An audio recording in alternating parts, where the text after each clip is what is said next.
My dad tells this story that when I was about 4 years old, one night after dinner, past my bedtime, I went to him and asked, "Daddy, can you make me a peanut butter and jelly sandwich?" With it being that late and the fact that we'd already eaten, he said no.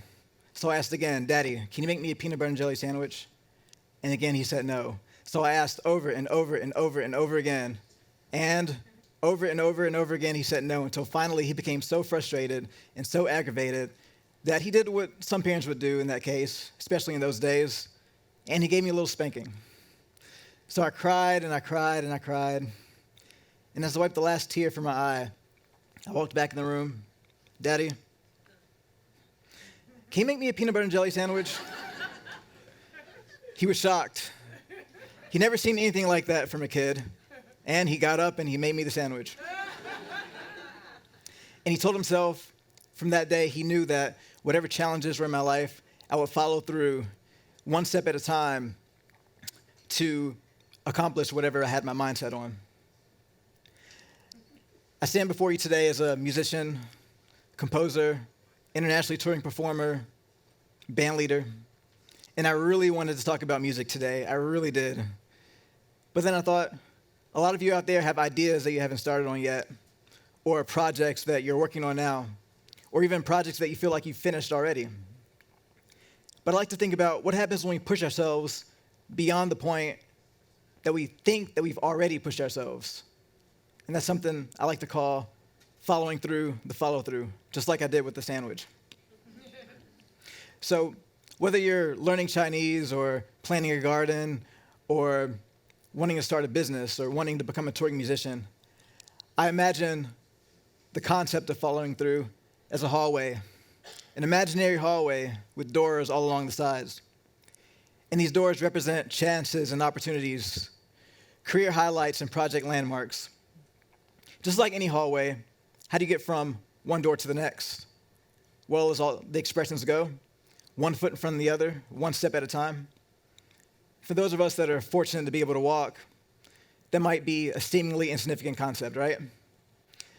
But as those doors represent chances and opportunities, each of those steps, as small as they might seem, are really the foundation and the building blocks of what it means to follow through. So steps like taking the time to educate yourself about the latest innovations in your field, or reaching out to the masters of your craft to pick their brains and see how they do things, or even finding the courage within yourself to go to those auditions and take those classes. This imaginary hallway of following through has its way of teaching us things about life. In 2004, I met the great saxophone player, Jeff Coffin, who was touring with Bela Fleck and now tours with Dave Matthews Band. He's an inspiration to me and a musical hero to a lot of us, and I got to meet him and become friends with him. Around the same time, I was working on my debut album. How cool would it be to get Jeff Coffin to be on my album? So I reached out to him, and he was interested. So I got my friends together. I wrote some new music. We went to the studio. We recorded the tracks. And then we sent everything to Jeff for him to add his part. Man, it's going to be so awesome to have Jeff Coffin playing my music.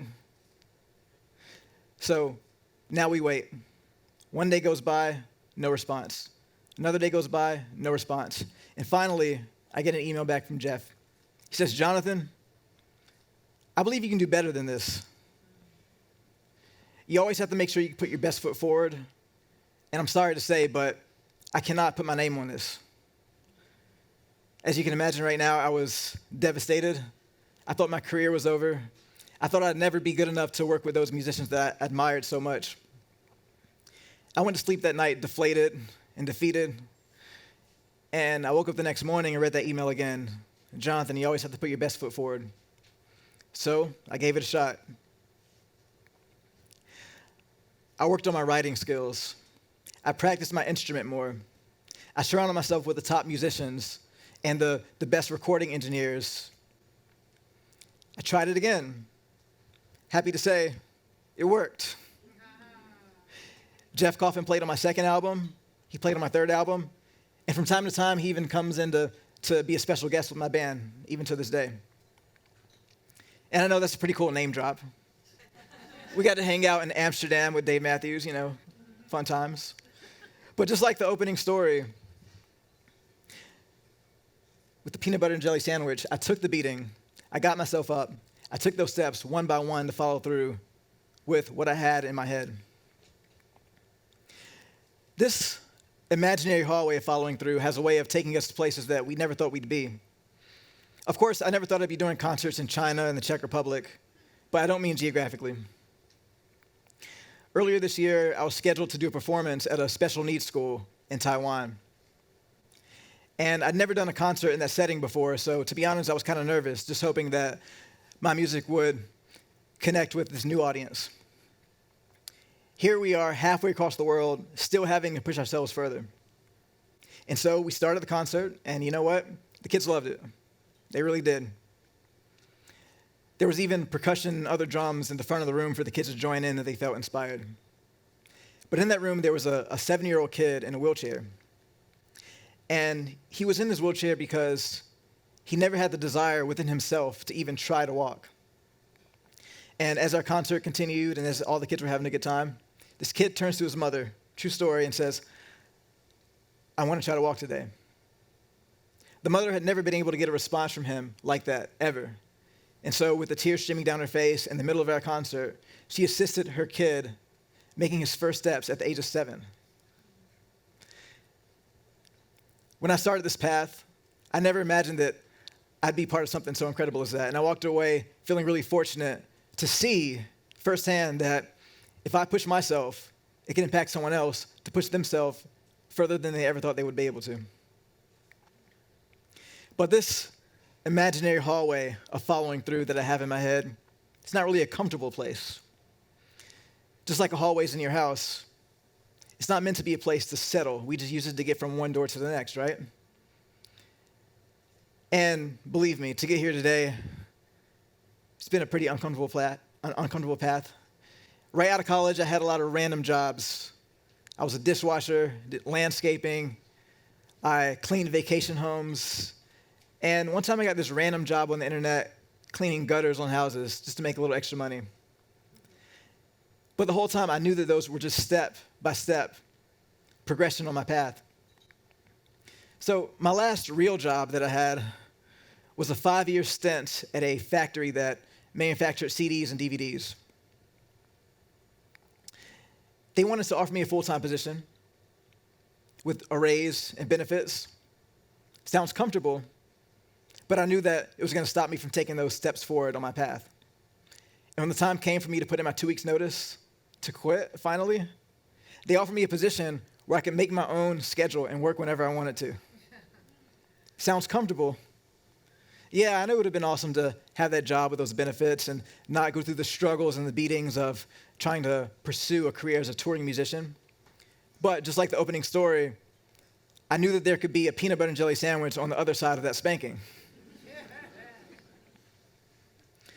So now that I've painted this picture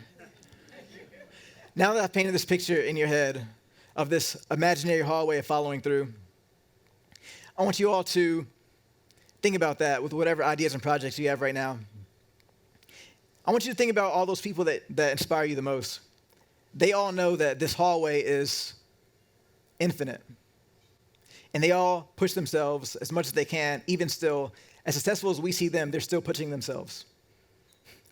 I've seen what happens when I push myself, and that's enough for me to get up every morning and work on my projects, and even work late into the night oftentimes. So whether you're learning to play the piano or learning Russian or have the next great business idea, I want you all to imagine that hallway. Take those steps, one after the other. Endure those spankings that life has for you. And get your peanut butter and jelly sandwich further down the path. Thank you.